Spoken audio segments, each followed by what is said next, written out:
Hello everyone, this is JPL back for another Clone Wars review, and today I'll be reviewing the Younglings arc.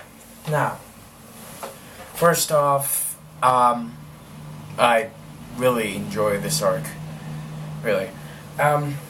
So this arc really gives a much more defined detail about lightsabers, and more specifically lightsaber crystals. It takes place on Ilum, and Ilum is a place that I know from the Micro series, or the 2D animated Clone Wars series, and seeing that here was really nice, and just a lightsaber crystal temple, and how it is a trial to go and get your crystal.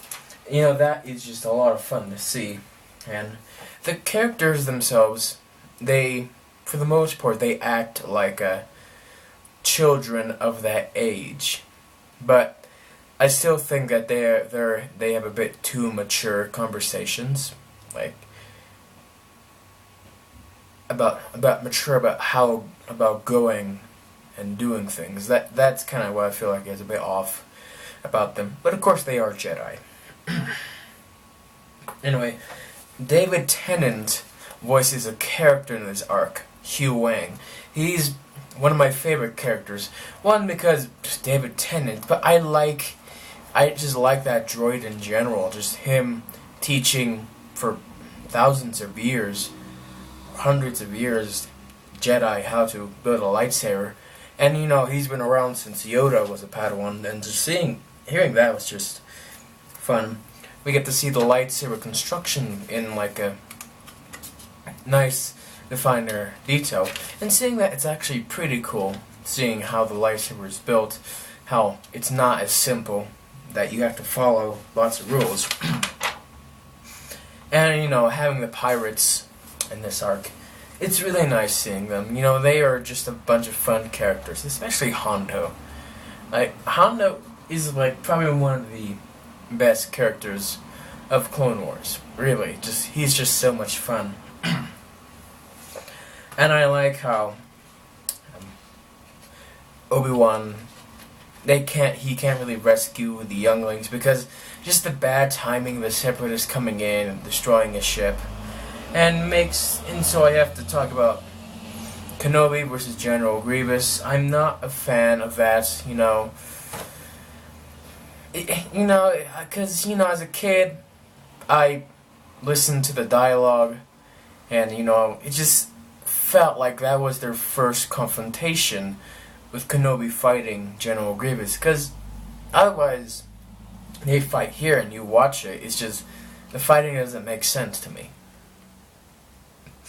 And we have a circus in Star Wars. That's interesting to see. The circus. Something we never see. Something we're not really going to see again, but it's just interesting to know that we have that kind of thing in our universe.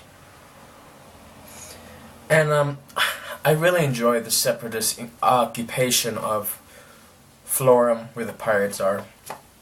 I'm actually quite surprised that it did not happen sooner, because there was a large chunk of time since Dooku was captured, and then Separatists invade the planet.